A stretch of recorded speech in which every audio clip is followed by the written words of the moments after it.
ನಮಸ್ಕಾರ ಪ್ರಿಯ ವೀಕ್ಷಕರೇ, ಆತ್ಮ ಜಾಗೃತಿ ಕಾರ್ಯಕ್ರಮಕ್ಕೆ ತಮಗೆಲ್ಲ ಸ್ವಾಗತ.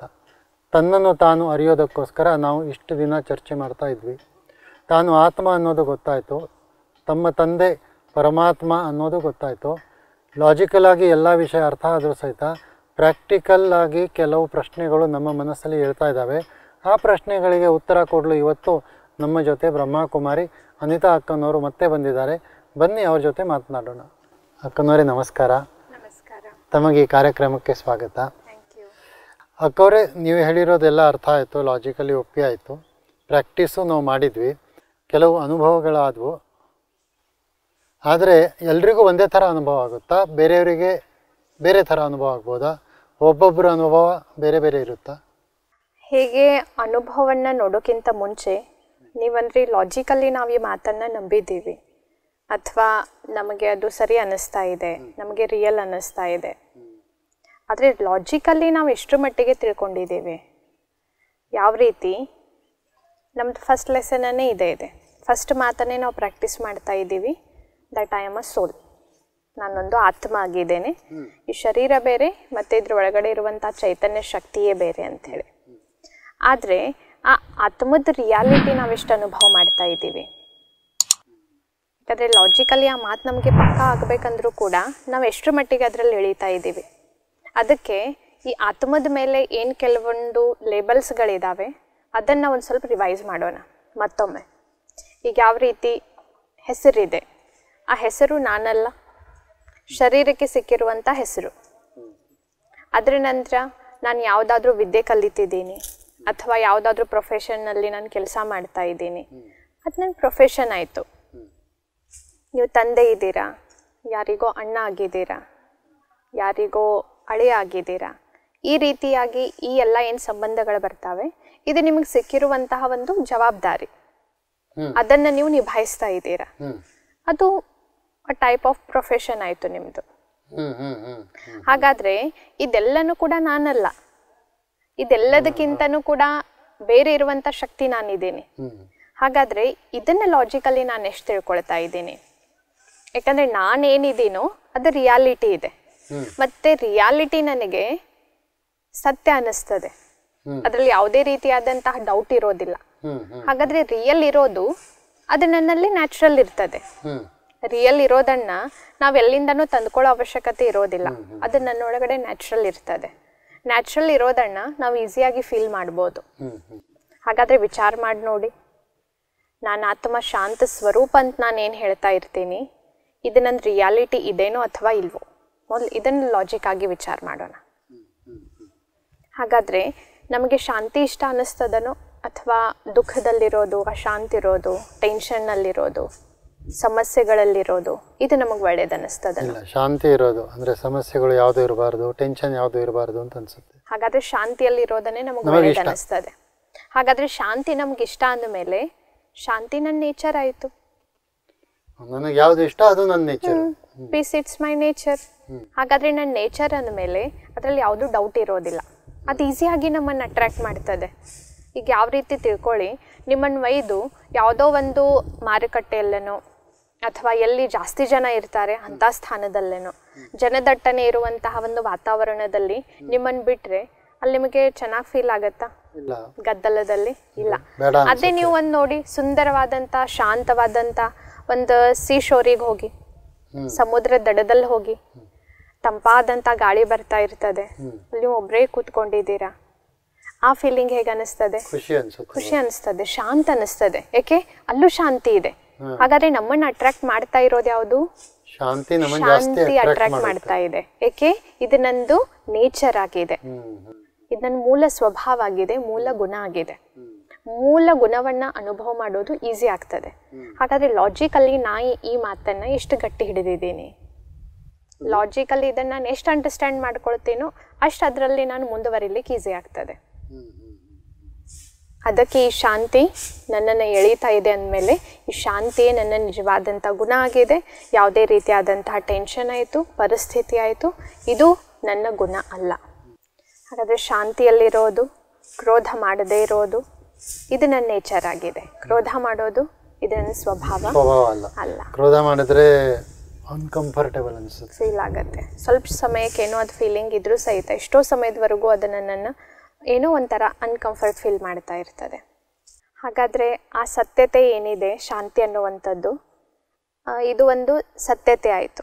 ಶಾಂತಿ ಅನ್ನುವಂಥದ್ದು ನನ್ನ ಸ್ವಭಾವದ ಮೇಲೆ ಅದು ಸತ್ಯತೆ ಆಯಿತು. ಸತ್ಯತೆಯಲ್ಲಿ ಡೌಟ್ ಇರೋದಿಲ್ಲ. ಆದರೂ ಕೂಡ ನಾವು ಎಷ್ಟೋ ಸಮಯದಿಂದ ವೆರೈಟಿ ಬಿಲೀಫ್ ಸಿಸ್ಟಮ್ದಲ್ಲಿ ಬದುಕಿದ್ದೀವಿ. ಇದು ಹೀಗಿದೆ, ಇದು ಹೀಗಿದೆ, ಹೀಗೆ ಮಾಡೋದ್ರಿಂದ ಹೀಗಾಗ್ತದೆ. ಎಷ್ಟೋ ಬಿಲೀಫ್ ಸಿಸ್ಟಮ್ಗಳನ್ನು ನಾವು ಇನ್ನೂವರೆಗೂ ಕಂಟಿನ್ಯೂ ಮಾಡ್ತಾ ಇದ್ದೀವಿ. ಅದರಲ್ಲೂ ಇದು ಒಂದು ಹೊಸ ಮಾತು. ಅದಕ್ಕೆ ನಿಮ್ಗೆ ಅನಿಸ್ಬೋದು ಇದು ಒಂದು ಹೊಸ ಬಿಲೀಫ್ ಸಿಸ್ಟಮ್ ಅಂತ ತಿಳ್ಕೊಂಡು. ಅಂದರೆ ಇದು ಬಿಲೀಫ್ ಸಿಸ್ಟಮ್ ಅಲ್ಲ, ಇದು ಸತ್ಯತೆ, ಇದು ಬಿಲೀಫ್ ಸಿಸ್ಟಮ್ ಅಲ್ಲ. ಹಾಗಾದ್ರೆ ಟ್ರುತ್ ಮತ್ತೆ ಬಿಲೀಫ್ ಸಿಸ್ಟಮ್ ಅಲ್ಲಿ ಏನ್ ಡಿಫ್ರೆನ್ಸ್ ಇದೆ? ಎರಡರಲ್ಲೂ ಅಂತರ ಇದೆ. ಬಿಲೀಫ್ ಸಿಸ್ಟಮ್ ಬೇರೆ ಮತ್ತೆ ಟ್ರುತ್, ಸತ್ಯನೇ ಬೇರೆ. ಬಿಲೀಫ್ ಸಿಸ್ಟಮ್ ಟ್ರುತ್ ಆಗಬೇಕು. ನಾವೇನು ವಿಶ್ವಾಸವನ್ನು ಯಾವುದೋ ಒಂದು ಮಾತಿನಲ್ಲಿ ಇಟ್ಕೊಂಡಿದ್ದೀವಿ, ಅದು ಸತ್ಯತೆಯಲ್ಲಿ ಪರಿವರ್ತನೆ ಆಗಬೇಕಾದ್ರೆ ಅದ್ರ ಮಧ್ಯದಲ್ಲಿ ಒಂದು ಬ್ರಿಡ್ಜ್ ಬರ್ತದೆ. ಆ ಬ್ರಿಡ್ಜ್ ಏನೇ ಆಗಿದೆ ಎಕ್ಸ್ಪೆರಿಮೆಂಟ್. ಯಾವುದೋ ಮಾತನ್ನ ಯಾರೋ ನಿಮಗೆ ಹೇಳಿದ ಮೇಲೆ ಅವ್ರ ಮೇಲೆ ವಿಶ್ವಾಸ ಇಟ್ಕೊಂಡ್ಬಿಟ್ಟು ಅದೊಂದು ಬಿಲೀಫ್ ಸಿಸ್ಟಮ್ ನಿಮ್ದು ಉಳ್ಕೊಳ್ತು. ಆದರೆ ಅದು ಆಸ್ ಎ ಬಿಲೀಫ್ ಸಿಸ್ಟಮ್ ಇದೆ, ನಿಮಗಿನ್ನೂ ಅದು ರಿಯಲ್ ಅನ್ನಿಸ್ತಾ ಇಲ್ಲ, ಸತ್ಯ ಅನ್ನಿಸ್ತಾ ಇಲ್ಲ. ಅದು ಸತ್ಯ ಅನಿಸಿತಪ್ಪ ಅಂದರೆ ನೀವು ಆ ಮಾತನ್ನು ಬಿಡೋದಿಲ್ಲ, ಅದನ್ನು ಫೀಲ್ ಮಾಡ್ತಾನೆ ಇರ್ತೀರ. ಹಾಗಾದರೆ ಇದೇ ನಾವು ಮೆಡಿಟೇಷನ್ದಲ್ಲಿ ನೋಡ್ತಾ ಇದ್ದೀವಿ, ಇದು ಕೂಡ ಒಂದು ಬಿಲೀಫ್ ಸಿಸ್ಟಮ್ ಅಂತ ತಾವು ತಗೊಳ್ತಾ ಇದ್ದೀರಾ. ಹಾಗಾದರೆ ಇದನ್ನು ನಾವು ಟ್ರೂತ್ನಲ್ಲಿ ಕನ್ವರ್ಟ್ ಮಾಡಬೇಕಪ್ಪ ಅಂದರೆ ಮೊದಲು ನಾವು ಎಕ್ಸ್ಪೆರಿಮೆಂಟ್ ಮಾಡಬೇಕು. ಎಕ್ಸ್ಪೆರಿಮೆಂಟ್ ಮಾಡಿ ನೋಡಿದಾಗ ನನಗೆ ಎಕ್ಸ್ಪೀರಿಯನ್ಸ್ ಸಿಗ್ತದೆ. ಎಕ್ಸ್ಪೀರಿಯನ್ಸ್ ಸಿಕ್ಕ ಮೇಲೆ ಹೌದು ಇದು ಸತ್ಯನೋ ಅಥವಾ ಸುಳ್ಳನೋ ಅನುಭವ ಬರ್ತದೆ. ಅದಕ್ಕೆ ನಮ್ಮ ಬಿಲೀಫ್ ಸಿಸ್ಟಮ್ ಅನ್ನ ಸತ್ಯದಲ್ಲಿ ಕನ್ವರ್ಟ್ ಮಾಡಬೇಕಪ್ಪ ಅಂದ್ರೆ ಮೊದಲು ನಾನು ಎಕ್ಸ್ಪೆರಿಮೆಂಟ್ ಮಾಡಬೇಕು. ಆ ಎಕ್ಸ್ಪೆರಿಮೆಂಟ್ ನಿಂದ ನನ್ನಲ್ಲಿ ಅನುಭವ ಬರ್ತದೆ, ಎಕ್ಸ್ಪೀರಿಯನ್ಸ್ ಆಗ್ತದೆ. ಅವಾಗ ನನಗೆ ಈ ಮಾತು ಸತ್ಯ ಅಂತ ಅನಿಸ್ತದೆ. ಅಂದ್ರೆ ಸೈಂಟಿಸ್ಟ್ ಲ್ಯಾಬೊರೇಟರಿನಲ್ಲಿ ಯಾವ ತರ ಎಕ್ಸ್ಪೆರಿಮೆಂಟ್ ಮಾಡ್ತಾರೆ ಆ ತರ ನಾವು ಎಕ್ಸ್ಪೆರಿಮೆಂಟ್ ಮಾಡಬೇಕು. ಅದರಿಂದ ಎಕ್ಸ್ಪೀರಿಯನ್ಸ್ ಪಡ್ಕೊಂಡ್ಮೇಲೆ ಕಡೆಗೆ ಸತ್ಯತೆ ಅನ್ನೋದು ಅನುಭವ ಆಗ್ತದೆ. ಯಾವ ರೀತಿ ನೀವು ಸ್ಕೂಲಲ್ಲೂ ಕೂಡ ಮ್ಯಾಥ್ಸ್ ಅಲ್ಲಿ ಓದಿರ್ಬೋದು. ಈಗ ನಾವು ಯಾವುದೋ ಥೆರಮ್ ಅನ್ನ ಪ್ರೂವ್ ಮಾಡ್ತೀವಿ. ಪ್ರೂವ್ ಮಾಡ್ತಿರ್ಬೇಕಾದಾಗ ಫಸ್ಟಿಗೆ ಏನಂತೀವಿ? ಅಸ್ಯೂಮ್ ಮಾಡಿ, let us assume this is equals to this, A is equals to B.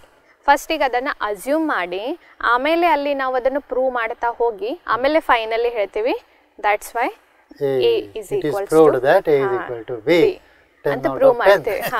ಹಾಗಾದ್ರೆ ಅಲ್ಲಿ ನಾವು ಪ್ರೂವ್ ಮಾಡ್ತಿರ್ಬೇಕಾದ್ರೆ ಫಸ್ಟಿಗೆ ನಾವೇನಂದ್ವಿ? ಅಸ್ಯೂಮ್ ಮಾಡಿ ನೋಡಿ ಇದು ಹೀಗೆ ಇದೆ ಅಂತ ತಿಳ್ಕೊಳ್ಳಿ, ಆಮೇಲೆ ಅದು ಪ್ರೂವ್ ಆಗ್ತದೆ. ಪ್ರೂವ್ ಆದ್ಮೇಲೆ ನನಗೆ ರಿಸಲ್ಟ್ ಬರ್ತದೆ, ಹೌದು ಇದೇನ್ ಸೊಲ್ಯೂಷನ್ ಸಿಕ್ಕಿದೆ, ಇದು ರಿಯಲ್ ಇದೆ. ಅದೇ ರೀತಿಯಾಗಿ ಇಲ್ಲೂ ಕೂಡ ಹೌದು ಮೆಡಿಟೇಷನ್ ದಿಂದ ನಂಗೆ ಫೀಲ್ ಆಗ್ತದೆ, ಮೆಡಿಟೇಷನ್ ದಿಂದ ನನ್ನಲ್ಲಿ ಎನರ್ಜಿ ಬರ್ತದೆ, ಅನುಭವ ಆಗ್ತದೆ. ಇದನ್ನ ಡೈರೆಕ್ಟ್ ಆಗಿ ನಾವು ಪ್ರೂವ್ ಮಾಡೋಕ್ಕಿಂತ ಮುಂಚೆ ನಾವು ಅನ್ನೋಣ, ಲೆಟ್ ಅಸ್ ಅಸ್ಯೂಮ್ ಮಾಡಿ ನೋಡೋಣ. ಹೌದು ಮೆಡಿಟೇಷನ್ ದಿಂದ ಅನುಭವಕ್ಕೆ ಬರ್ತದೆ, ಎಷ್ಟು ಅನುಭವಗಳನ್ನು ನಾವು ಮಾಡ್ಬೋದು. ಆಮೇಲೆ ನೀವು ಎಕ್ಸ್ಪೆರಿಮೆಂಟ್ ಮಾಡ್ತಾ ಹೋಗಿ ಫೈನಲಿ ನಿಮ್ಗೆ ಏನ್ ರಿಸಲ್ಟ್ ಸಿಗ್ತದನೋ ಅದ್ರ ಮೇಲೆ ನಿಮ್ಮ ಒಪಿನಿಯನ್. ಇದು ನೀವು ಮಾಡ್ಲೇಬೇಕಂತಂತೂ ಇಲ್ಲಲ್ಲ, ನಿಮ್ಮ ಇಚ್ಛೆ ಎಕ್ಸ್ಪೆರಿಮೆಂಟ್ ಮಾಡಬೇಕು. ಹೌದು ಎಕ್ಸ್ಪೆರಿಮೆಂಟ್ ಮಾಡಿ ಆಮೇಲೆ ನಿಮಗೇನು ಎಕ್ಸ್ಪೀರಿಯನ್ಸ್ ಸಿಗ್ತದೆ ಅದ್ರ ಮೇಲೆ ನೀವು ಡಿಸಿಷನ್ ತಗೊಂಡ್ರೆ ಅದು ಒಳ್ಳೇದಿರ್ತದೆ. ಅದಕ್ಕೆ ಲಾಜಿಕಲಿ ನಾನೇನೋ ತಿಳ್ಕೊಂಡೆ ಸತ್ಯ ಅಂತ ಹೇಳಿ ನೀವು ಹೇಳಿದಕ್ಕೆ ನಾನು ಒಪ್ಕೊಂಡೆ, ಆದರೆ ಎಕ್ಸ್ಪೆರಿಮೆಂಟ್ ಮಾಡಲೇ ಇಲ್ಲ, ನನಗೆ ಅದರದ್ದು ರಿಯಲ್ ಎಕ್ಸ್ಪೀರಿಯನ್ಸ್ ಸಿಗಲೇ ಇಲ್ಲ ಅಂದರೆ ಅದರಿಂದ ಏನೂ ಕೂಡ ನನಗೆ ಅನುಭವಕ್ಕೆ ಬರೋದೇ ಇಲ್ಲ. ನಾನು ಅದನ್ನ ಹೇಳಬೇಕಂದ್ರೂ ನನ್ನ ಒಳಗಡೆ ಆ ಕಾನ್ಫಿಡೆನ್ಸ್ ಫೀಲ್ ಆಗೋದಿಲ್ಲ ನನಗೆ. ಈಗ ಯಾವ ರೀತಿ ತಿಳ್ಕೊಳ್ಳಿ, ನೀವು ಮನೆ ಒಳಗಡೆ ಕೂತಿದ್ದೀರಾ, ನಿಮ್ಮ ಯಾರೋ ಫ್ರೆಂಡ್ ಹೊರಗಡೆಯಿಂದ ನಿಮ್ಮ ಮನೆಗೆ ಬರ್ತಾರೆ. ಆ ಟೈಮ್ದಲ್ಲಿ ಮಳೆಗಾಲದ ಸೀಸನ್ ಇದೆ, ಮಳೆ ಬರ್ತಾ ಇದೆ. ಆದರೆ ನೀವು ಒಳಗಡೆ ಯಾವುದೋ ಒಂದು ಕಾರ್ಯದಲ್ಲಿ ಬ್ಯುಸಿ ಇದ್ದೀರಾ ಮನೆಯಲ್ಲಿ, ನಿಮಗೆ ಮಳೆ ಬಂದಿರೋದು ಗೊತ್ತಿಲ್ಲ, ನಿಮ್ಮ ಕಾರ್ಯದಲ್ಲೇ ನೀವು ಬ್ಯುಸಿ ಇದ್ದೀರಾ. ಅವಾಗ ನಿಮ್ಮ ಫ್ರೆಂಡ್ ಬಂದು ಹೇಳ್ತಾರೆ ಇಲ್ಲ ಹೊರಗಡೆ ತುಂಬ ಜೋರಾಗಿ ಮಳೆ ಬರ್ತಾ ಇದೆ ಅಂತ ಹೇಳಿ. ಅವಾಗ ನೀವಂತೀರಾ ಹೌದಾ? ಅವ್ರು ಹೇಳಿದ್ದಕ್ಕೆ ನೀವು ವಿಶ್ವಾಸ ಪಟ್ರಿ, ಹೌದು ಇರಬಹುದು ಅಂತ ತಿಳ್ಕೊಂಡ್ಬಿಟ್ಟು ವಿಶ್ವಾಸ ಪಟ್ರಿ. ಆಮೇಲೆ ಆ ವ್ಯಕ್ತಿನೂ ಕೂಡ ಯಾವುದೋ ಕೆಲಸದಲ್ಲಿ ಬ್ಯುಸಿ ಆಗ್ತಾರೆ. ಅವಾಗ ನಿಮ್ಮ ಮನೆಯಲ್ಲಿರುವಂತಹ ಯಾರೋ ಇನ್ನೊಬ್ರು ಮೆಂಬರ್ ಬಂದು ನಿಮ್ಮನ್ನು ಕೇಳ್ತಾರೆ ಹೊರಗಡೆ ಮಳೆ ಆಗ್ತಾ ಇದೆ ಏನು ಅಂತ ಹೇಳಿ. ಅವಾಗ ನೀವೇನು ಹೇಳ್ತೀರಾ? ಹೌದೇನು ಇವನಂತ ಇದ್ದ ಮಳೆ ಬರ್ತಾ ಇದೆ ಅಂತ ಹೇಳಿ. ಅಂದ್ರೆ ನೀವಲ್ಲಿ ವಿಶ್ವಾಸ ಏನೋ ಪಟ್ರಿ, ಅವನು ಹೇಳಿದ್ದಕ್ಕೆ ಹೌದು ಮಳೆ ಬರ್ತಿರ್ಬೋದು. ಆದ್ರೆ ನೀವು ಹೇಳಬೇಕಾದ್ರೆ 100% ಕಾನ್ಫಿಡೆಂಟ್ ಆಗಿ ಹೇಳಿದ್ರ ಬರ್ತಾನೆ ಇದೆ ಅಂತ ಹೇಳಿ. ನಾವೇನ್ ಹೇಳಿದ್ದು ಹೌದು ಅವ್ನು ಹೇಳ್ತಿದ್ದಾನೆ ಬರ್ತಾ ಇರಬಹುದು. ಆದ್ರೆ ಅದೇ ಮೂಮೆಂಟ್ ಅಲ್ಲಿ ನೀವು ಹೊರಗಡೆ ಹೋಗಿ ಮಳೆಯಲ್ಲಿ ಒಂದ್ ಸ್ವಲ್ಪ ನಿಂತು ಅದ್ರ ಫೀಲಿಂಗ್ ತಗೊಂಡು ಸ್ವಲ್ಪ ನೀರನ್ನ ಟಚ್ ಮಾಡಿ ಆಮೇಲೆ ಒಳಗಡೆ ಬಂದ್ರಿ. ಅವಾಗ ಇನ್ನೊಬ್ರು ಯಾರೋ ಬಂದ್ಬಿಟ್ಟು ನಿಮ್ಮನ್ನ ಕೇಳ್ತಾರೆ ಹೊರಗಡೆ ಮಳೆ ಇದೆ ಏನು ಅಂತ ಹೇಳಿ. ಅವಾಗ ನೀವು ಹೇಳ್ಬೇಕಾದ್ರೆ ಹೇಗೆ ಹೇಳ್ತೀರಾ ಎಕ್ಸ್ಪೀರಿಯನ್ಸ್ ನಿಮ್ದು? ಜೋರಾಗಿ ಬರ್ತಾ ಇದೆ, ಜೋರಾಗಿ ಮಳೆ ಇದೆ, ಹೀಗಿದೆ, ಬರ್ತಾ ಇದೆ, ಅಥವಾ ನಿಂತೋಯ್ತು, ಅಥವಾ ಬಂತೋಯ್ತು, ಅದ್ ಏನಿದೇನೋ ಅದ್ ಪರ್ಫೆಕ್ಟ್ ಆಗಿ ನೀವು ಹೇಳ್ತೀರಾ. ಯಾಕೆ ಪರ್ಫೆಕ್ಟ್ ಆಗಿ ಹೇಳಿದ್ರಿ? ಅದು ಓನ್ ಎಕ್ಸ್ಪೀರಿಯನ್ಸ್. ನೀವು ಎಲ್ಲಿವರೆಗೂ ಎಕ್ಸ್ಪೀರಿಯನ್ಸ್ ಮಾಡ್ಲಿಲ್ಲ ಅಲ್ಲಿವರೆಗೂ ಇನ್ನೊಬ್ರಿಗೆ ಹೇಳ್ಬೇಕಾದ್ರೆ ಆ ರಿಯಾಲಿಟಿ ನಿಮಗೆ ಫೀಲ್ ಆಗಲಿಲ್ಲ. ಅಕ್ಕವ್ರೆ, ನೀವು ಉದಾಹರಣೆ ಕೊಟ್ಟಿದ್ದೀರಿ, ಅರ್ಥ ಆಯಿತು ನನಗೆ. ನಾನು ಎಕ್ಸ್ಪೀರಿಯನ್ಸ್ ಮಾಡಲಿಕ್ಕೆ ಪ್ರಯತ್ನ ಪಡ್ತೇನೆ. ಆದರೆ ಆ ಅನುಭವ ಪಕ್ಕ ಆಗಲಿಲ್ಲ ಅಂದರೆ ನಾನು ಬೇರೆಯವರಿಗೂ ಹೇಳಿಕ್ಕೆ ಬರಲ್ವಲ್ಲ. ನಾನು ಮೊದಲು ಫೀಲ್ ಮಾಡಬೇಕು, ಇನ್ನೊಬ್ರಿಗೆ ಹೇಳೋದು ಅದು ಆಮೇಲೆಗಿದೆ. ಅದಕ್ಕೆ ಇದೆಲ್ಲ ಎಕ್ಸ್ಪೀರಿಯನ್ಸ್ ಅನ್ನೋದು ಮೊದಲು ನನ್ನ ಒಳಗಡೆ ಇರಲಿ, ನಾನು ಅದನ್ನು ಮೊದಲು ಫೀಲ್ ಮಾಡ್ಲಿಕ್ಕೆ ನೋಡಲಿ, ಆಮೇಲೆ ಅದು ಇನ್ನೊಬ್ಬರಿಗೆ ಹೇಳೋದು ಬಿಡೋದು ಅದು ಆಟೋಮೆಟಿಕ್ ಆಗ್ತದೆ. ಯಾಕಂದರೆ ಯಾವಾಗ ನಾವು ನೋಡ್ತೀವಿ ಅನುಭವ ಅನ್ನುವಂಥದ್ದು ಹೇಳೋದಿರೋದಿಲ್ಲ, ಅದು ನಿಮ್ಮಲ್ಲಿ ಆಟೋಮೆಟಿಕ್ ಕಾಣ್ತದೆ. ಈಗ ಹೇಗೆ ಯಾವುದೋ ಒಂದು ನೀವು ರೂಮಲ್ಲಿ ಅಗರಬತ್ತಿಯನ್ನು ಹಚ್ಚಿದ್ದೀರಾ, ಆವಾಗ ಅಗರಬತ್ತಿ ಹೌದು ನಾನು ಇಲ್ಲಿ ಉರಿತಾ ಇದ್ದೀನಿ ಅಂತ ಹೇಳೋ ಅವಶ್ಯಕತೆ ಇಲ್ಲ. ಆಟೋಮೆಟಿಕ್ ಅದ್ರ ಸುಗಂಧ ಎಲ್ಲರನ್ನ ಅಟ್ರಾಕ್ಟ್ ಮಾಡ್ತದೆ. ಹೌದು, ಈ ರೂಮಲ್ಲಿ ಅಗರಬತ್ತಿ ಉರಿತಾ ಇದೆ ಅನ್ನೋ ಫೀಲ್ ಬರ್ತದೆ. ಅದಕ್ಕೆ ನಾನು ಏನು ಎಕ್ಸ್ಪೀರಿಯೆನ್ಸ್ ಮಾಡ್ತೀನೋ, ನಾನು ಇದು ಮಾಡ್ತಾ ಇದ್ದೀನಿ ಅಥವಾ ನನ್ನ ಒಳಗಡೆ ಇದು ಬರ್ತಾ ಇದೆ, ಇದು ಇನ್ನೊಬ್ರಿಗೆ ಹೇಳೋ ಅವಶ್ಯಕತೆ ಇಲ್ಲ. ನಿಮ್ಮ ಒಳಗಡೆ ಅದು ನೀವು ಫೀಲ್ ಮಾಡ್ಕೊಂಡ್ಬಿಟ್ರೆ ಆಟೋಮೆಟಿಕ್ ಆಗಿ ಇನ್ನೊಬ್ರಿಗೆ ಅದು ಅಟ್ರಾಕ್ಟ್ ಆಗ್ತದೆ, ಅವ್ರಿಗೆ ಗೊತ್ತೇ ಆಗ್ತದೆ. ಅಂದರೆ ನಾವು ಬಾಯ್ ಬಿಟ್ಟು ಮಾತಾಡೋದು ಬೇಕಾಗಲಿಲ್ಲ, ಹೇಳೋದು ಬೇಕಾಗಲಿಲ್ಲ. ಅಂದರೆ ಲೆಕ್ಚರ್ ಕೊಡೋ ಹಂಗೆ ಇದನ್ನು ಮಾಡೋದು ಬೇಕಿಲ್ಲ. ಇಲ್ವೇ ಇಲ್ಲ. ಯಾಕಂದರೆ ಲೆಕ್ಚರ್ಸ್ ಅಂತೂ ನಾವು ಸಾಕಷ್ಟು ಕೇಳ್ತಾ ಇದ್ದೀವಿ, ನಾನು ಏನು ಮಾಡಬೇಕು ಮಾಡಬಾರ್ದು ಅಂತ ಹೇಳಿ. ಈಗ ಉದಾಹರಣೆ ನೋಡ್ರಿ, ಮಾರ್ಕೆಟಲ್ಲಿ ಎಷ್ಟೋ ಇನ್ಸ್ಪಿರೇಷನಲ್ ಬುಕ್ಸ್ ಸಿಗ್ತಾ ಇದ್ದಾವೆ, ಅಥವಾ ಇವತ್ತಂತೂ ಜಗತ್ನಲ್ಲಿ ನಾವು ನೋಡ್ತಾ ಇದ್ದೀವಿ ಎಷ್ಟೋ ಇನ್ಸ್ಪಿರೇಷನಲ್ ಸ್ಪೀಚ್ಗಳನ್ನು ನಾವು ಕೇಳ್ತಾ ಇದ್ದೀವಿ. ನಾವು ಕೇಳ್ತೀವಿ, ಕೇಳಿದ್ಮೇಲೆ ಅಥವಾ ಪುಸ್ತಕಗಳನ್ನು ಓದಿದ್ಮೇಲೆ ನನಗೇನು ಅನ್ನಿಸ್ತದೆ, ಹೌದು ನನ್ನ ಲೈಫಲ್ಲಿ ಯಾವ ಕ್ವಶನ್ ಇತ್ತಲ್ಲ ಅದಕ್ಕೆ ಇವ್ರು ಆನ್ಸರ್ ಕೊಟ್ಟರು ಅಂತ ಫೀಲಿಂಗ್ ಬರ್ತದೆ. ಅಥವಾ ನನ್ನ ಸಮಸ್ಯೆಗೆ ಉತ್ತರ ಸಿಕ್ತು, ನನ್ನ ಸಮಸ್ಯೆಗೆ ಸೊಲ್ಯೂಷನ್ ಸಿಕ್ತು ಆ ಬುಕ್ಕಲ್ಲಿ ಓದಿದ ತಕ್ಷಣ, ಅಥವಾ ಆ ಒಂದು ಯಾವುದಾದ್ರೂ ಟಾಕ್ ಶೋ ಆಯಿತು ಅಥವಾ ಯಾವುದೋ ಒಂದು ಆ ಸ್ಪೀಚ್ ಆಯಿತು ನಾನು ಅಟೆಂಡ್ ಮಾಡಿದ ತಕ್ಷಣ ಆ ಮೂಮೆಂಟಲ್ಲಿ ನನಗೆ ಫೀಲ್ ಆಗ್ತದೆ. ಆದರೆ ಅದೇ ಆ ಮೂಮೆಂಟಿಗೆ ಅಷ್ಟೇ ಟೆಂಪ್ರರಿ ಫೀಲ್ ಆಯಿತು.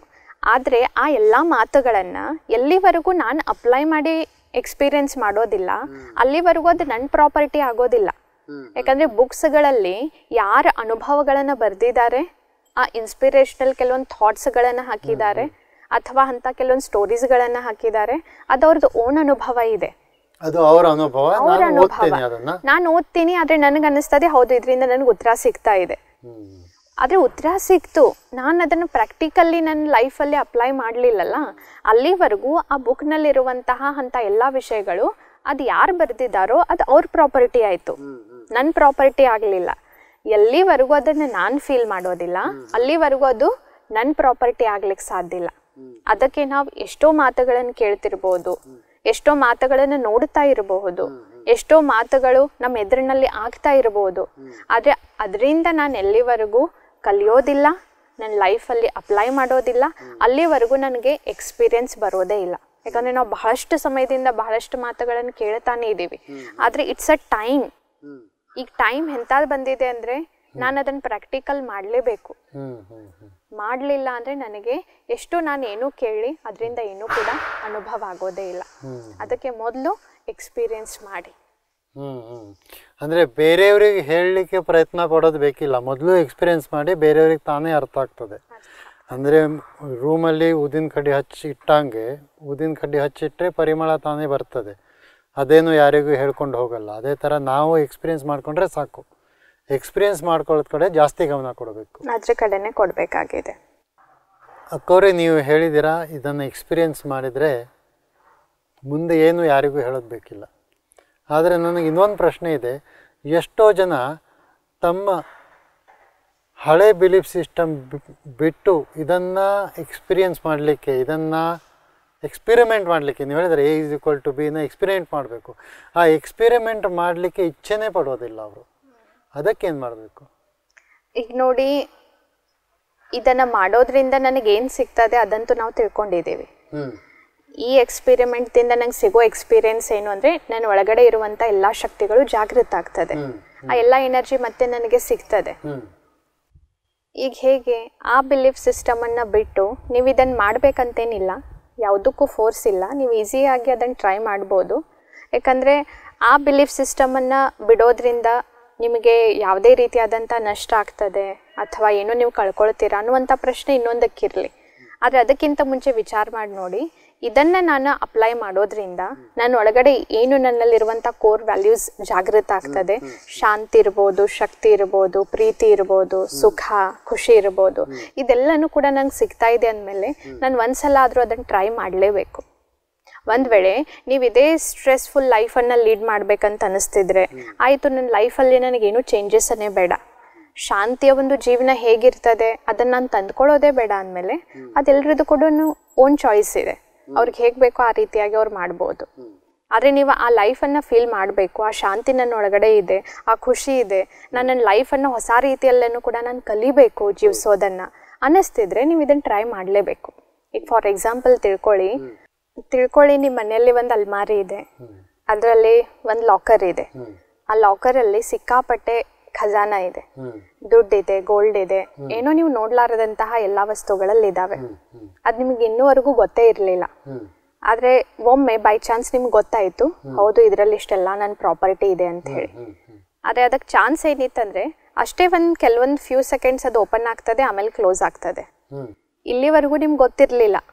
ಅದಕ್ಕೆ ನಿಮ್ಗೆ ಲೈಫ್ ಹೇಗೆ ಅನ್ನಿಸ್ತಿತ್ತು, ಆಯಿತು ಎಷ್ಟಿದೇನೋ ಅಷ್ಟರಲ್ಲೇ ನಾನು ಮಾಡ್ತಾ ಇದ್ದೀನಿ, ಆಯಿತು ಇದರಲ್ಲೇ ಖುಷಿಯಾಗಿದ್ದೀನಿ. ಯಾವಾಗ ನಿಮಗೆ ಒಂದು ದೃಶ್ಯ ಸಿಕ್ತೋ, ಅದ್ರ ಒಳಗಡೆ ಇರುವಂತಹ ಸಂಪತ್ತಿ ನಿಮ್ಮ ಖಜಾನ ನಿಮ್ಮ ಕಣ್ಣಿಗೆ ಬಿತ್ತು, ಅದ್ರ ನಂತರ ಭಲೆ ಅದು ಕ್ಲೋಸ್ ಆಯಿತು. ಆದ್ರೆ ಅದ್ರ ನಂತರ ನಿಮ್ಮ ಫೀಲಿಂಗ್ ಏನು ಚೇಂಜ್ ಆಯಿತು? ಅದರ ಕಡೆನೇ ಗಮನ ಇರ್ತದೆ, ಖುಷಿ ಆಗ್ತದೆ. ಅದನ್ನೆಲ್ಲ ನೋಡಿದ್ಮೇಲೆ ಹೌದು ನನ್ನ ಹತ್ರ ಇಷ್ಟೆಲ್ಲ ಇದೆ,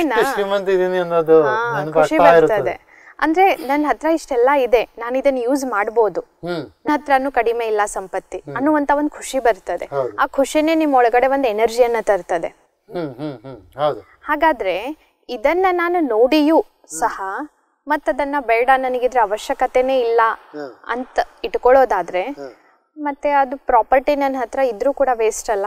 ಹೌದು, ಇಲ್ಲ ಸಾಧಾರಣವಾಗಿ ಯಾರು ಅದು ಇಷ್ಟಪಡಲ್ಲ. ಒಂದ್ಸರಿ ಕಣ್ಣಿಗೆ ಬಿತ್ತು ಅಂದ್ರೆ ಅದನ್ನ ಯಾರು ಕೂಡ ಬಿಡ್ಲಿಕ್ಕೆ ಇಷ್ಟಪಡೋದಿಲ್ಲ ಮತ್ತು ತಂದು ಅಂತ ಗೊತ್ತಾದ್ಮೇಲಂತೂ ಖುಷಿ ಹಾಗೆ. ಅದೇ ರೀತಿಯಾಗಿ ಇಲ್ಲೇನ್ ಸೋಲ್ ಇದೆ, ಆತ್ಮ ಇದೆ. ಆತ್ಮದಲ್ಲೂ ಕೂಡ ಒಂದು ಚಿಕ್ಕ ಕಪಾಟ ಇದೆ, ಚಿಕ್ಕ ಅಲ್ಮಾರಿ ಇದೆ. ಅದರಲ್ಲೂ ಕೂಡ ಈ ಸುಖ, ಶಾಂತಿ, ಪವಿತ್ರತೆ, ಖುಷಿ, ಆನಂದ, ಶಕ್ತಿ ಅನ್ನುವಂತಹ ಎಷ್ಟೋ ಖಜಾನೆಗಳು ತುಂಬಿಕೊಂಡಿದ್ದಾವೆ. ಆ ಕಪಾಟ್ ನಾವು ಇನ್ನೂವರೆಗೂ ಓಪನ್ ಮಾಡೇ ಇರಲಿಲ್ಲ. ಈಗೇನೋ ಬೈ ಚಾನ್ಸ್ ಸ್ವಲ್ಪ ಏನೋ ನಾವು ಟ್ರೈ ಮಾಡಿರೋ ಕಾರಣಕ್ಕೆ ಸ್ವಲ್ಪ ಓಪನ್ ಆಗಿ ಮತ್ತೆ ಕ್ಲೋಸ್ ಆಗುತ್ತೆ. ಮೆಡಿಟೇಷನ್ದಲ್ಲಿ ಇದೇ ಆಗ್ತದೆ, ಸ್ವಲ್ಪ ಓಪನ್ ಆಗ್ತದೆ, ಆಮೇಲೆ ಕ್ಲೋಸ್ ಆಗ್ತದೆ. ಅಟ್ ಲೀಸ್ಟ್ ನಿಮ್ಗೆ ಇಷ್ಟ ಆದ್ರೂ ರಿಯಲೈಸ್ ಆಯ್ತಲ್ಲ, ಹೌದು ನನ್ನ ಹತ್ರ ಇಷ್ಟ ಎನರ್ಜಿ ಇದೆ, ಖುಷಿ ಸಿಗ್ತದೆ, ಒಂದು ಶಾಂತಿ ಸಿಗ್ತದೆ. ಈ ಮೆಡಿಟೇಷನ್ ಇಂದ ಬೇರೆ ಎಲ್ಲಿ ಸಿಗದೆ ಇರೋದ್ಕಿಂತ ಅಪಾರವಾದ ಶಾಂತಿ ಬೇರೆ ಎಲ್ಲಿ ಸಿಗ್ತದನೋ ಇಲ್ವೋ ಅನ್ನೋದು ಪ್ರಶ್ನೆ ಬೇಡ. ಆದ್ರೆ ನನ್ನ ಒಳಗಡೆ ಇದು ಇದೆ ಅನ್ನೋದಾದ್ರೂ ನಂಗೆ ರಿಯಲೈಸ್ ಆಯ್ತಲ್ಲ, ಆ ರಿಯಲೈಸೇಷನ್ ಅನ್ನೇ ನಮ್ಗೆ ಖುಷಿ ಕೊಡ್ತದೆ. ಹೌದು, ನಾನು ಇದನ್ನ ಎಲ್ಲೋ ಹುಡುಕೋ ಅವಶ್ಯಕತೆ ಇಲ್ಲ, ನನ್ನ ಒಳಗಡೆ ಅದಿದೆ. ಆದ್ರೆ ನೀವು ಈ ತರ ಅನ್ಕೊಂಡ್ಬಿಟ್ರೆ, ಈ ಅಲ್ಮಾರಿಯಲ್ಲಿ ಏನ್ ದುಡ್ಡಿದೆ ಅದಲ್ಲೇ ಇರ್ಲಿ, ನೋಡೋಣ ಯಾವಾಗ ಓಪನ್ ಆಗ್ತದೆ ಈ ತರ ತಿಳ್ಕೊಂಡು ನೀವು ಬಿಟ್ಬಿಡಿ. ನೀವು ನಿಮ್ಮ ವೃದ್ಧಾವಸ್ಥೆಗೆ ಬರ್ತೀರಾ, ಅಲ್ಲಿವರೆಗೂ ಬಂದು ಒಂದಿನ ನಾವು ಹೋಗ್ಬಿಡ್ತೀವಿ. ಹಾಗಾದ್ರೆ ಸಂಪತ್ತಿನ ಲಾಭನೇ ಏನಾಯ್ತು?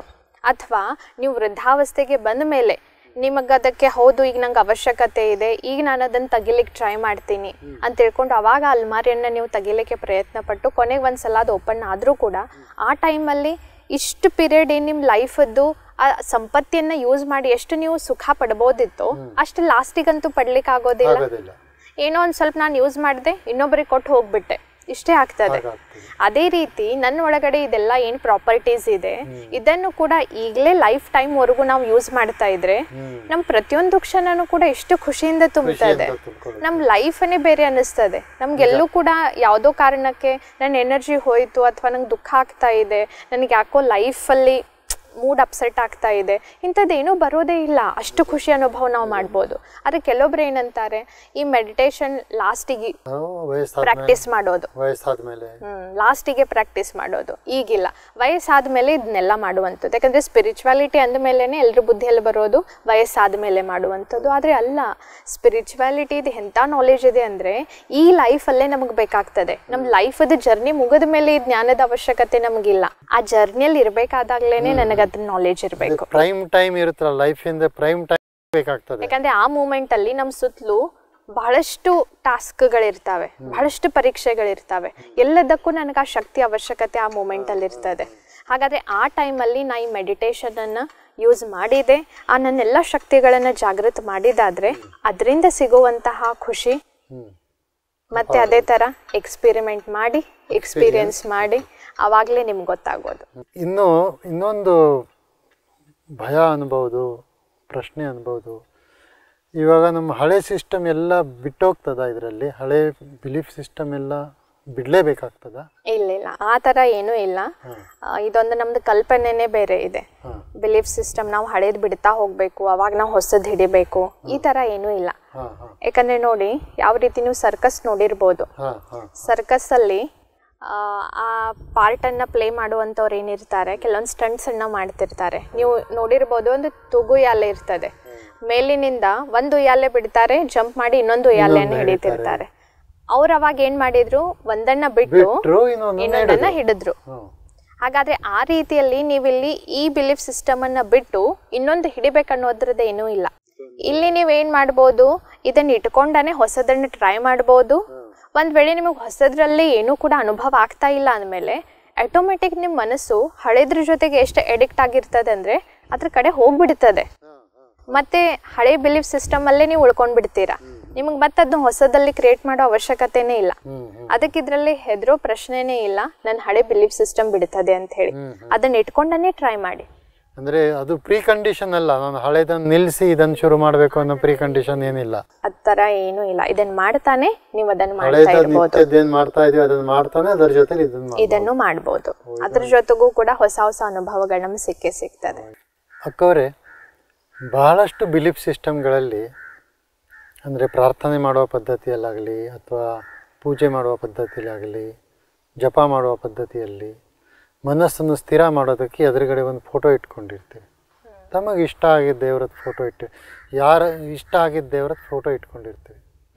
ಯಾರ ಮೇಲೆ ಭಕ್ತಿ ಇರ್ತದೆ ಅವರದ್ದು, ಆಂಜನೇಯಂದಿರ್ಬೋದು, ರಾಮಂದಿರ್ಬೋದು, ಕೃಷ್ಣಂದಿರ್ಬೋದು, ಕಡೆಗೆ ಅವರದ್ದು ಜಪ ಮಾಡ್ತೀವಿ, ಮನಸ್ಸು ಸ್ಥಿರ ಆಗ್ತದೆ. ಈ ಸಿಸ್ಟಮ್ನಲ್ಲಿ ಯಾವುದು ಫೋಟೋ ಇಡುವಂಥದ್ದು ಏನಾದ್ರು ಅವಶ್ಯಕತೆ ಇದೆಯಾ? ಈಗ ಯಾವ ರೀತಿ ನಾವು ಈ ಪರಿಚಯ ಅಂತೂ ನೋಡಿದ್ದೀವಿ. ನಾವಿಷ್ಟು ಸಮಯದಲ್ಲಿ ಏನು ದೇವತೆಗಳದ್ದು ಒಂದು ಫೋಟೋ ಇಟ್ಕೊಂಡ್ಬಿಟ್ಟು ಮಾಡ್ತಾ ಇದ್ವಿ, ಅದರಲ್ಲೂ ಕೂಡ ಶಕ್ತಿ ಸಿಗ್ತದೆ, ಅದರಲ್ಲೂ ತನ್ನದೇ ಆದಂಥ ಒಂದು ಪದ್ಧತಿ ಇದೆ, ಅದಂತೂ ಆಯಿತು. ಆದರೆ ನೀವಂದ್ರಲ್ಲ, ಅದು ಒಂದು ಟೈಪ್ ಆಫ್ ನಮ್ದು ಹಳೆ ಬಿಲೀಫ್ ಸಿಸ್ಟಮ್ ಇತ್ತು. ಈಗ ನಾವು ಒಂದು ಹೊಸದನ್ನು ಟ್ರೈ ಮಾಡ್ತಾ ಇದ್ದೀವಿ. ಹಾಗಾದರೆ ಇದರಲ್ಲಿ ನಾವು ನೋಡಿರೋದೇ ಏನು, ನಾನೇ ಈ ಚಿತ್ರದಿಂದ ದೂರ ಆಗ್ತಾ ಇದ್ದೀನಿ. ಶರೀರ ಅನ್ನೋದೇ ಒಂದು ಚಿತ್ರ, ಇದು ಚಿತ್ರ ನಾನಲ್ಲ. ಫೌಂಡೇಶನ್ ಅಲ್ಲಿಂದ ಶುರು ಆಯ್ತಲ್ಲ, ಅಲ್ಲಿಂದನೇ ಶುರು ಆಯ್ತು. ಮತ್ತೆ ಪುನಃ ನಾವು ತಿರುಗಿ ಅಲ್ಲೇ ಬರ್ತಾ ಇದ್ದೀವಿ. ಚಿತ್ರ ಇಟ್ಕೊಂಡ್ರೆ ಮತ್ತೆ ಶರೀರಕ್ಕೆ ಬಂದ್ಬಿಡ್ತೇವೆ. ಮತ್ತೆ ಶರೀರ ಬಂತು ಅಂದ್ಮೇಲೆ ನಾವು ನೋಡಿದ್ವಲ್ಲ, ಬುದ್ಧಿ ಯಾವ ಚಿತ್ರವನ್ನ ನೋಡ್ತದೆ ಮತ್ತೆ ಅದ್ರ ರಿಲೇಟೆಡ್ ಥಾಟ್ಸ್ ಗಳನ್ನ ಮಾಡ್ಲಿಕ್ಕೆ ಶುರು ಮಾಡ್ತದೆ. ಆ ಥಾಟ್ಸ್ ಗಳನ್ನ ಮಾಡ್ತಾ ಇದ್ರೆ ಇಲ್ಲಿ ನನ್ನ ಮೆಡಿಟೇಷನ್ ಅವ್ರ ಜೊತೆಗೆ ಆಗೋದೇ ಇಲ್ಲ. ಅದಕ್ಕೆ ಈ ಶರೀರ ಅನ್ನುವಂತಹ ಚಿತ್ರದಿಂದನೇ ನಾವು ದೂರ ಆಗ್ತಿರ್ಬೇಕಾದ್ರೆ, ನಾನೇ ಒಂದು ಈ ಶರೀರದಿಂದ ಭಿನ್ನಿರುವಂತಹ ಸೂಕ್ಷ್ಮ ಜ್ಯೋತಿ ಸ್ವರೂಪ ಆತ್ಮ ಅಂತ ಅನುಭವ ಮಾಡೋ ಸಮಯದಲ್ಲಿ ನಾವೀ ಮೆಡಿಟೇಷನ್ ಏನ್ ಮಾಡ್ತೀವಿ, ಈ ಅಂತರ್ಯಾತ್ರೆ ಅಂತ ಹೇಳಿತಲ್ಲ ನಿಮ್ಗೆ, ಒಳಗಡೆ ಇರುವಂತಹ ಒಂದು ಸಂಕಲ್ಪಗಳ ಮೂಲಕ ಮಾಡುವಂತಹ ಇದೊಂದು ಜರ್ನಿ ಆಗಿದೆ. ಅದಕ್ಕೆ ಆ ಜರ್ನಿದಲ್ಲಿ ಮನಸ್ಸು ವಿಚಾರ ಮಾಡ್ತಾನೆ ಇರ್ತದೆ, ಅದಕ್ಕೆ ನಿಮಗೆ ಚಿತ್ರ ಬುದ್ಧಿ ಕೊಡ್ತಾನೆ ಇರ್ತದೆ. ನೀವು ಅದರಲ್ಲಿ ಮುಣುಕ್ತಾ ಹೋಗೋದಿದೆ. ಅಂಥದ್ರಲ್ಲಿ ನೀವು ಯಾವುದೋ ಒಂದು ಚಿತ್ರವನ್ನ ಇಟ್ಕೊಂಡು ಕೂತು ಮಾಡುವಂತಹ ಅವಶ್ಯಕತೆ ಇದ್ರಲ್ಲಿಲ್ಲ. ಯಾಕಂದ್ರೆ ನಿಮ್ಮ ಎದುರುಗಡೆ ಯಾವುದೂ ಚಿತ್ರದ ಅವಶ್ಯಕತೆ ಇಲ್ಲ. ಯಾಕಂದ್ರೆ ನಾವು ಎಷ್ಟೋ ಸಲ ಹೇಳ್ತಾ ಇದ್ದೀವಿ, ಈ ಮೆಡಿಟೇಷನ್ ನಾವು ಕೇವಲ ಕೂತು ಮಾಡುವಂತಹ ಮೆಡಿಟೇಷನ್ ಅಲ್ಲ, ನಡೀತಾ ತಿರುಗಾಡ್ತಾ ಮಾಡುವಂತಹ ಮೆಡಿಟೇಷನ್. ಭಲೆ ನೀವು ಆಫೀಸಲ್ಲೇ ಇರ್ಬೋದು, ಅಥವಾ ಯಾರು ಮಾತೆಯರು ತನ್ನ ಕಿಚನಲ್ಲೇನೆ ಅಡಿಗೆ ಮಾಡ್ತಾ ಇರ್ಬೋದು, ಮಕ್ಕಳು ಸ್ಟಡಿನೇ ಮಾಡ್ತಾ ಇರ್ಬೋದು, ಅಥವಾ ನಾವು ಬಸ್ಸಲ್ಲಿ ಎಲ್ಲೋ ಟ್ರಾವೆಲ್ ಮಾಡ್ತಾ ಇರ್ಬೋದು, ನಡೀತಾ ಇರ್ಬೋದು, ಏನೂ ಮಾಡ್ತಾ ಇರ್ಬೋದು. ಅದು ಮಾಡ್ತಿರ್ಬೇಕಾದ್ಲೇನು ನನ್ನ ಒಳಗಡೆ ಅದು ಇನ್ನರ್ ಜರ್ನಿ ನಡೀತಾ ಇರಬೇಕು. ಅವಾಗಲೇ ನನಗೆ ಶಕ್ತಿ ಸಿಗೋದಲ್ಲ. ಯಾಕಂದ್ರೆ ಈಗ ನಾವು ನೋಡ್ತೀವಿ, ಬೆಳಿಗ್ಗೆ ಎದ್ದ ತಕ್ಷಣ ನಾವು ಮೊಬೈಲ್ ಬ್ಯಾಟ್ರಿ ಚಾರ್ಜ್ ಮಾಡ್ತೀವಿ. ಆದರೆ ಅದರಿಂದ ಯೂಸ್ ಆಗೋದು ಎಷ್ಟು ಸಮಯ ಯೂಸ್ ಆಗ್ತಿರ್ತದೆ. ಹಾಗಾದ್ರೆ ಅದ್ರ ಪ್ರಕಾರ ನಾವು ಚಾರ್ಜಿಂಗ್ ಅನ್ನು ಕೂಡ ಅಷ್ಟೇ ಹಚ್ಚಬೇಕಲ್ಲ. ನಾವು ಎಷ್ಟು ಯೂಸ್ ಮಾಡ್ತೇವೆ ಅದರ ಪ್ರಕಾರ. ಬಹಳ ಮಾತಾಡಿದ್ರೆ 4 ತಾಸಿಗೆ ಮತ್ತೊಂದ್ಸರಿ ಚಾರ್ಜ್ ಮಾಡಲೇಬೇಕಾಗ್ತದೆ. ಈಗ ನಾನು ಕೇವಲ ಬೆಳಿಗ್ಗೆ ಅಷ್ಟೇ ಮಾಡಿಬಿಟ್ಟೆ ಮೆಡಿಟೇಷನ್, ಅದು ನಾವು ಇವತ್ತು ಕಾನ್ಸಂಟ್ರೇಟ್ ಮಾಡೋದು ಬಹಳ ಆದ್ರೆ ಕೆಲವೊಂದು ನಿಮಿಷಗಳು ಮಾತ್ರ. ಇನ್ನು ಪ್ರಾಕ್ಟೀಸ್ ನಡೀತಾ ಇದೆ, ಹಾಗಾದ್ರೆ ಎಲ್ಲೋ ನಾವು 5 ನಿಮಿಷ ಮಾಡ್ತೀವಿ, ಅದರಲ್ಲೂ ಕೂಡ ಎಷ್ಟು ನಮ್ದದು ಅನುಭವಕ್ಕೆ ಬರ್ತದೆ ಅದು ಗೊತ್ತಿಲ್ಲ. ಅನುಭವ ಬಂದ್ಮೇಲೆ ನನಗಲ್ಲಿ ಶಕ್ತಿ ಅನುಭವ ಆಗ್ತದೆ. ಹಾಗಾದ್ರೆ ಕೇವಲ 5 ನಿಮಿಷದ್ದು ಮಾಡಿರುವಂತಹ ಮೆಡಿಟೇಷನ್ ಶಕ್ತಿ ಉಳಿದಿರುವಂತಹ 24 ಗಂಟೆಗೆ ಸಾಲ್ಬಹುದಾ? ಸಾಕಾಗೋದೇ ಇಲ್ಲ. ಅದಕ್ಕೆ ಈ ಮೆಡಿಟೇಷನ್ ನಾವು ಹೇಳೋದು ನಡೀತಾ ತಿರುಗಾಡ್ತಾ ನೀವೇನು ಮಾಡ್ತಾ ಇದ್ರೂ ಕೂಡ ಮಾಡುವಂಥದ್ದು. ಇಂಥದ್ರಲ್ಲಿ ನಾವು ಕೆಲವೊಂದು ರಿಸ್ಟ್ರಿಕ್ಷನ್ ಹಾಕೊಂಡ್ಬಿಟ್ರೆ, ಇಲ್ಲ ನನಗೆ ಹೀಗೆ ಮಾಡಬೇಕು, ಕೂತೆ ಮಾಡಬೇಕು, ಅಥವಾ ನಾನು ಫೋಟೋ ಇಟ್ಕೊಂಡೇ ಮಾಡಬೇಕು, ಅಥವಾ ನನಗೆ ಹೀಗೆ ಬೇಕು, ಇಂಥದ್ದೆಲ್ಲ ಕೆಲವೊಂದು ನಾವು ರಿಸ್ಟ್ರಿಕ್ಷನ್ ಇಟ್ಕೊಂಡ್ಬಿಟ್ರೆ ಬಹುಶಃ ಇದು ಕಂಡೀಷನಲ್ ಆಗ್ಬಿಡ್ತದೆ. ಈ ಕಂಡೀಷನ್ ಅಲ್ಲಿ ಅಷ್ಟೇ ನಾನು ಮಾಡ್ಬೋದು ಅಂತ ಹೇಳಿ ಆಗ್ತದೆ. ಹಾಗಾದ್ರೆ ಇದು ಮತ್ತೆ ಅಲ್ಲಿಗೆ ಹೋಗುತ್ತೆ. ಹೇಗೆ ನಾವು ಪ್ರಾರ್ಥನೆ ಅಥವಾ ಜಪ ಇದನ್ನೆಲ್ಲ ಮಾಡ್ತಿದ್ವಿ, ಅಥವಾ ಮಂದಿರದಲ್ಲಿ ಪೂಜೆ ಮಾಡ್ತಾ ಇದ್ವಿ, ಅದು ಕೆಲವೊಂದು ಪ್ರೊಸೆಸ್ ಇದೆ, ಅದ್ರ ಪ್ರಕಾರನೇ ಮಾಡ್ಬೇಕು. ಅವಾಗ ಮಾತ್ರ ಅದು ಆ ತರ ಅನುಭವಕ್ಕೆ ಬರ್ತದೆ, ಇಲ್ಲಾಂದ್ರೆ ಬರೋದಿಲ್ಲ. ಆದ್ರೆ ಇದನ್ನ ನಾವು ಎಲ್ಲಿದ್ರೂ ಕೂಡ ಮಾಡುವಂತಹ ಪ್ರಾಕ್ಟೀಸ್ ಅನ್ನ ಹಾಕೊಳ್ಬೇಕು. ಅಕ್ಕವ್ರೆ, ಫೋಟೋ ಅಂತೂ ಇಲ್ಲ ಅನ್ನೋದು ಗೊತ್ತಾಯ್ತು, ಫೋಟೋ ಇಟ್ಕೊಳ್ಳೋದು ಬೇಕಿಲ್ಲ ಅಂತ ಗೊತ್ತಾಯ್ತು. ಫೋಟೋ ಇಟ್ಕೊಂಡ್ರೆ ಇನ್ನೂ ಲಿಮಿಟೇಷನ್ಸ್ ಬರುತ್ತೆ, ಹಳೆ ಪದ್ಧತಿ ಪ್ರಕಾರ ಹೊರಟೋಗ್ಬಿಡ್ತೀವಿ ಅನ್ನೋದು ಗೊತ್ತಾಯ್ತು. ಯಾವುದು ಬೇರೆ ಸಿಂಬಾಲ್ಗಳನ್ನು ಇಟ್ಕೊಳ್ಳೋದು ಬೇಕಾಗ್ತದಾ, ಅಥವಾ ಸಿಂಬಾಲ್ ಧಾರಣೆ ಮಾಡೋದು ಇರ್ತದಾ? ಈಗ ಹೇಗೆ ಈಗ ಸ್ಟಾರ್ಟಿಂಗ್ ಅಲ್ಲಿ ನಿಮಗೆ ಕಾನ್ಸಂಟ್ರೇಟ್ ಮಾಡ್ಲಿಕ್ಕೆ ಆಗ್ತಾ ಇಲ್ಲ, ಯಾಕಂದ್ರೆ ನಾವು ನೋಡ್ತಾ ಇದೀವಿ ಇದನ್ನು ಕಣ್ಣನ್ನು ತೆರೆದ್ಬಿಟ್ಟು ಮಾಡುವಂತ ಮೆಡಿಟೇಷನ್ ಅಂತ ಹೇಳ್ತೀವಿ. ಹಾಗಾದ್ರೆ ಇದರಲ್ಲಿ ನಿಮಗೆ ಹೌದು ಸ್ಟಾರ್ಟಿಂಗ್ ಅಲ್ಲಿ ನನಗೆ ಕಾನ್ಸಂಟ್ರೇಟ್ ಆಗ್ತಾ ಇಲ್ಲ, ಅವಾಗ ನನಗೊಂದು ಸ್ವಲ್ಪ ಏನಾದರೂ ಸಿಂಬಾಲ್ ಬೇಕು ನಾನು ಕಾನ್ಸಂಟ್ರೇಟ್ ಮಾಡಲಿಕ್ಕೆ, ಒಂದು ಕಡೆಗೆ ನೋಡಲಿಕ್ಕೆ ಅನ್ನೋ ಥರದಲ್ಲಿದ್ರೆ ಕೆಲವೊಂದು ಸಿಂಬಾಲ್ಗಳು ಸಿಗ್ತಾವೆ. ಹೇಗೆ ನಾವು ನೋಡಿದ್ವಿ, ಆತ್ಮದ ಸ್ವರೂಪ ಅಂತೂ ಪಾಯಿಂಟ್ ಆಫ್ ಲೈಟ್ ಇದೆ, ಅದನ್ನು ನಾವು ಫೀಲ್ ಮಾಡುವಂಥದ್ದು. ಅದೇ ರೀತಿ ಪರಮಾತ್ಮನ ಸ್ವರೂಪನೂ ನೋಡ್ತೀವಿ, ಅವರು ಕೂಡ ಪಾಯಿಂಟ್ ಆಫ್ ಲೈಟ್, ಒಂದು ಜ್ಯೋತಿ ಸ್ವರೂಪದಲ್ಲಿದ್ದಾರೆ. ಹಾಗಾದರೆ ಭಕ್ತಿಯಲ್ಲೂ ಕೂಡ ಹೇಗೆ ನಾವು ಕೆಲವೊಂದರದ್ದು ಚಿಹ್ನೆಗಳನ್ನು ಕೊಟ್ಟಿದ್ದೇವೆ, ಆ ರೀತಿಯಾಗಿ ನಮಗೆ ಮೆಡಿಟೇಷನ್ದಲ್ಲಿ ಸ್ಟಾರ್ಟರ್ಸ್ ಯಾರಿದ್ದಾರೆ ಅವ್ರಿಗೆ ಅನುಕೂಲ ಆಗಬೇಕಂದ್ರೆ ಆ ಕೆಲವೊಂದು ಚಿಹ್ನೆಗಳು ನಮ್ಗೆ ಸಿಗ್ತದೆ. ಅದನ್ನು ನಾವು ಬೇಕಾದರೆ ಇಟ್ಕೊಂಡ್ಬಿಟ್ಟು ಅದ್ರ ಜೊತೆಗೆ ನಿಮ್ದೇನು ಮೆಡಿಟೇಷನ್ ಪ್ರೊಸೆಸ್ ಇದೆ ಅದನ್ನ ಪ್ರಾಕ್ಟೀಸ್ ಮಾಡ್ತಾ ಇರ್ಬೋದು. ಯಾಕಂದರೆ ನಮಗೆ ಇದು ಹೊಸ್ತಿರೋದ್ರಿಂದ ಮೆಡಿಟೇಷನ್ ಮಾಡ್ಲಿಕ್ಕೆ ಕೂತ್ಕೊಂಡ್ರೇನೆ ಸ್ವಲ್ಪ ಕಣ್ಣು ಮುಚ್ಕೊಳ್ಳುತ್ತೆ. ಅದಕ್ಕೆ ನಾನು ಇದು ಸ್ಪೆಸಿಫಿಕ್ ಆಗಿ ಕೇಳಿದೆ, ಏನಾದರೂ ಸಿಂಬಾಲ್ ಇದೆಯಾ, ಏನಾದರೂ ಹೆಲ್ಪ್ ಆಗುವಂಥದ್ದು ಏನಾದರೂ? ಅದಕ್ಕೆ ಅದು ಸ್ಟಾರ್ಟಿಂಗ್ ಅಲ್ಲಿ ನಾವು ಪ್ರಾಕ್ಟೀಸ್ ಆಗೋವರೆಗೂ ಇಟ್ಕೊಳ್ಬಹುದು. ಆದ್ರೆ ಅದ್ರ ನಂತರ ಹೇಗೆ ನಾವು ಪ್ರಾಕ್ಟೀಸ್ ಮಾಡ್ಬೇಕಂದ್ರೆ ಮತ್ತೆ ನಾವು ಕಂಡೀಷನಲ್ ಆಗಬಾರದು, ಮತ್ತೆ ರೆಸ್ಟ್ರಿಕ್ಟೆಡ್ ಆಗಬಾರದು. ಅದ ನಂಗೆ ಸಿಂಬಾಲ್ ಬೇಕೇ ಬೇಕು ಅಥವಾ ಈ ತರಾನೇ ಬೇಕು. ಯಾಕಂದ್ರೆ ನಮ್ದು ನೇಚರ್ ಹೇಗಿದೆ ಅಂದ್ರೆ ಯಾವ್ದೋ ವಸ್ತುವನ್ನ ನಾವು ಒಂದ್ 4 ಸಲ ಮಾಡಿದಾದ್ರೆ ಎಡಿಕ್ಟ್ ಆಗ್ಬಿಡ್ತೀವಿ. ಇವಾಗ ಸಿಂಬಾಲ್ಗೂ ಅಡಿಕ್ಟ್ ಆಗ್ಬಾರ್ದು. ಯಾಕಂದ್ರೆ ಈಗ ನಿಮ್ ಪ್ರಶ್ನೆ ಯಾಕೆ ಬರ್ತಾ ಇದೆ, ಯಾಕಂದ್ರೆ ಇಷ್ಟು ಸಮಯದಿಂದ ನಾವು ಒಂದಿಲ್ಲ ಒಂದು ಸಿಂಬಾಲಿಗೆ ಎಡಿಕ್ಟ್ ಆಗೇ ಬಂದಿದ್ದೀವಿ, ಹೌದಲ್ಲ? ಹಾಗಾದ್ರೆ ಆ ಸಿಂಬಾಲ್ ಬಿಟ್ಟು ಈಗ ನೀವು ಇನ್ನೊಂದು ಸಿಂಬಾಲ್ ತಗೊಳ್ತೀರಾ ಅಂದ್ಮೇಲೆ ಅದು ಒಂದ್ ಸಿಂಬಾಲೇ ಆಯ್ತು, ಮತ್ ನೀವು ಅದಕ್ಕೂ ಎಡಿಕ್ಟ್ ಆಗಿರೋ ತರಾನೇ ಆಯ್ತಲ್ಲ. ಒಂದ್ ಯಾವ್ದೋ ಬಿಟ್ಟು ಇನ್ನೊಂದಕ್ಕೆ ಎಡಿಕ್ಟ್ ಆಗೋ ಅವಶ್ಯಕತೆ ಇಲ್ಲ. ಅದ್ರಲ್ಲಿ ಏನಿದೆ ಅದನ್ನ ತಗೊಳ್ಬೇಕಿದೆ, ಅದ್ರಲ್ಲೇ ನಾನು ಸಿಕ್ ಹಾಕೊಳ್ಳೋ ಅವಶ್ಯಕತೆ ಇಲ್ಲ. ಅದಕ್ಕೆ ಆ ಮೆಡಿಟೇಷನ್ ದಿಂದ ನಾವ್ ಎಲ್ಲದ್ರಿಂದನೂ ಡಿಟ್ಯಾಚ್ ಆಗ್ತಾ ಇದೀವಿ ಅಂದ್ಮೇಲೆ ಇದು ಕೂಡ ಕೆಲವೊಂದು ಏನ್ ವಿಚಾರಗಳಿದಾವೆ, ಸಿಂಬಾಲ್ ಆಯ್ತು ಅದು ಇದು, ಅದರಿಂದನೂ ಕೂಡ ನಾನು ಸ್ವಲ್ಪ ಡಿಟ್ಯಾಚ್ ಆಗಬೇಕು. ಆದರೂ ಕೆಲವೊಬ್ಬರಿಗೆ ಅದು ಅನುಭವಕ್ಕೆ ಬರ್ತಾ ಇಲ್ಲ, ಸ್ವಲ್ಪ ಪ್ರಾಕ್ಟೀಸ್ ಮಾಡ್ಬೇಕು ಅನ್ನೋದಿದ್ರೆ ಸ್ಟಾರ್ಟಿಂಗ್ ಸ್ಟೇಜಲ್ಲಿ ಮಾಡೋದ್ರಿಂದ ಏನು ಪ್ರಾಬ್ಲಮ್ ಇಲ್ಲ. ಆದರೂ ಕೂಡ ಒಂದು ಮಾತು ನೆನಪಿಟ್ಕೊಳ್ಳಿ, ಯಾವುದೋ ಸಿಸ್ಟಮ್ದಲ್ಲಿ ಏನೂ ಮಾಡ್ತಿರ್ಬೇಕಾದಾಗ ಎಡಿಕ್ಟ್ ಆಗಬಾರ್ದು ಅಷ್ಟೇ. ಯಾಕಂದರೆ ನಾವು ಇದು ಮೆಡಿಟೇಷನ್ ಎಲ್ಲದರಿಂದ ಡಿಟ್ಯಾಚ್ ಆಗಿ ಮಾಡ್ತಾ ಇದ್ದೀವಿ. ಇದು ಯಾವಾಗಲೂ ಕೂಡ ನಮ್ಮ ಬುದ್ಧಿಯಲ್ಲಿರಬೇಕು, ಇದು ಯಾವಾಗಲೂ ಕೂಡ ಸ್ಮೃತಿಯಲ್ಲಿರಬೇಕು. ಅವಾಗ ಮಾತ್ರ ನಾವು ಅದರಿಂದ ಡಿಟ್ಯಾಚ್ ಆಗಿ ಎಲ್ಲಿದ್ರೂ ಕೂಡ ಅನುಭವ ಮಾಡಲಿಕ್ಕೆ ಈಸಿ ಆಗ್ತದೆ. ತುಂಬ ಒಳ್ಳೆಯದು ಅಕ್ಕವರೇ. ಇವತ್ತು ನನಗೆ ಬಹಳಷ್ಟು ಪ್ರಶ್ನೆಗಳಿಗೆ ಉತ್ತರ ಸಿಕ್ತು. ಮುಖ್ಯವಾಗಿ ನಾವು ಹಳೆ ಬಿಲೀಫ್ ಸಿಸ್ಟಮ್ ಬಿಡಬೇಕಾ, ಬಿಡದೇನೂ ಮಾಡ್ಲಿಕ್ಕೆ ಆಗಲ್ವಾ, ಬಿಟ್ಟ ಮೇಲೆ ಇದು ಶುರು ಮಾಡಬೇಕಾ, ಅದೊಂದು ಭಯ ಹೊರಟೋಯ್ತು. ಕೆಲವರು ಪ್ರಯತ್ನ ಪಡೋಕ್ಕೆ ಇಷ್ಟಪಡಲ್ಲ, ಅವ್ರಿಗೇನು ಮಾಡಬೇಕು, ಅವ್ರಿಗೇನು ಹೇಳಬೇಕು ಅಂದರೆ ಎಕ್ಸ್ಪೆರಿಮೆಂಟ್ ಮಾಡದೆ ಮುಂದಕ್ಕೆ ನಾವು ಎಕ್ಸ್ಪೀರಿಯೆನ್ಸ್ ಮಾಡ್ಲಿಕ್ಕೆ ಆಗೋದಿಲ್ಲ. ಎಕ್ಸ್ಪೀರಿಯೆನ್ಸ್ ಮಾಡಲೇಬೇಕು. ಮತ್ತು ನಾವು ಇರೋದರಿಂದ ಒಳ್ಳೇದೇನಾದ್ರು ಸಿಗುತ್ತಂದರೆ ಎಕ್ಸ್ಪೆರಿಮೆಂಟ್ ಮಾಡೋದ್ರಲ್ಲಿ ತಪ್ಪೇನಿದೆ? ತಪ್ಪೇನಿದೆ. ಒಳ್ಳೆಯದೇ ಸಿಗ್ತಾ ಇದೆ, ನಮಗೆ ಮನಸ್ಸಿಗೆ ಶಾಂತಿ ಸಿಗ್ತಾ ಇದೆ. ಹಿಂದಿನ 2 ಎಪಿಸೋಡ್ಗಳಲ್ಲಿ ನೀವು ಪ್ರಾಕ್ಟಿಕಲ್ ಆಗಿ ಮೆಡಿಟೇಷನ್ ಮಾಡಿ ತೋರಿಸಿದ್ದೀರಿ, ಮನಸ್ಸಿಗೆ ಶಾಂತಿ ಸಿಗ್ತದೆ. ಅದನ್ನು ದೃಢ ಮಾಡ್ಕೊಳ್ಳಿಕ್ಕೆ ಎಕ್ಸ್ಪೆರಿಮೆಂಟ್ ಮಾಡಿದರೆ ಇನ್ನೂ ಸಿಗ್ತದೆ ಅಂದಮೇಲೆ ಧಾರಾಳವಾಗಿ ಮಾಡ್ಬೋದು. ಇಂಥದ್ದೆಲ್ಲ ಪ್ರಶ್ನೆಗಳಿಗೆ ಉತ್ತರ ಸಿಕ್ಕಿದ್ದಕ್ಕೆ ನನಗೆ ಇವತ್ತು ತುಂಬ ಸಂತೋಷ ಆಯಿತು. ಮತ್ತೆ ಕೆಲವು ಪ್ರಶ್ನೆಗಳನ್ನು ತಗೊಂಡು ಮುಂದಿನ ಸಂಚಿಕೆಯಲ್ಲಿ ಮತ್ತೆ ಸಿಗೋಣ. ಅಲ್ಲಿವರೆಗೆ ಧನ್ಯವಾದಗಳು. Thank you. ನೋಡಿದ್ದೀರಾ ವೀಕ್ಷಕರೇ, ನಮ್ಮ ಪ್ರಶ್ನೆಗಳಿಗೆ ಉತ್ತರಗಳು ಸಿಗ್ತಾ ಇದ್ದಾವೆ. ಇನ್ನೂ ಕೆಲವು ಪ್ರಶ್ನೆಗಳನ್ನು ನಿಮ್ಮ ಮನಸ್ಸಿನಲ್ಲೂ ಬಂದಿರಬಹುದು, ನಮ್ಮ ಮನಸ್ಸಿನಲ್ಲೂ ಕೆಲವು ಪ್ರಶ್ನೆಗಳಿದ್ದಾವೆ. ಆ ಪ್ರಶ್ನೆಗಳನ್ನು ತಗೊಂಡು ನಾವು ಮತ್ತೊಮ್ಮೆ ಬ್ರಹ್ಮಕುಮಾರಿ ಅನಿತಾ ಅಕ್ಕನವರನ್ನು ಮಾತನಾಡಿಸೋಣ. ಅಲ್ಲಿವರೆಗೂ ನಮಸ್ಕಾರ.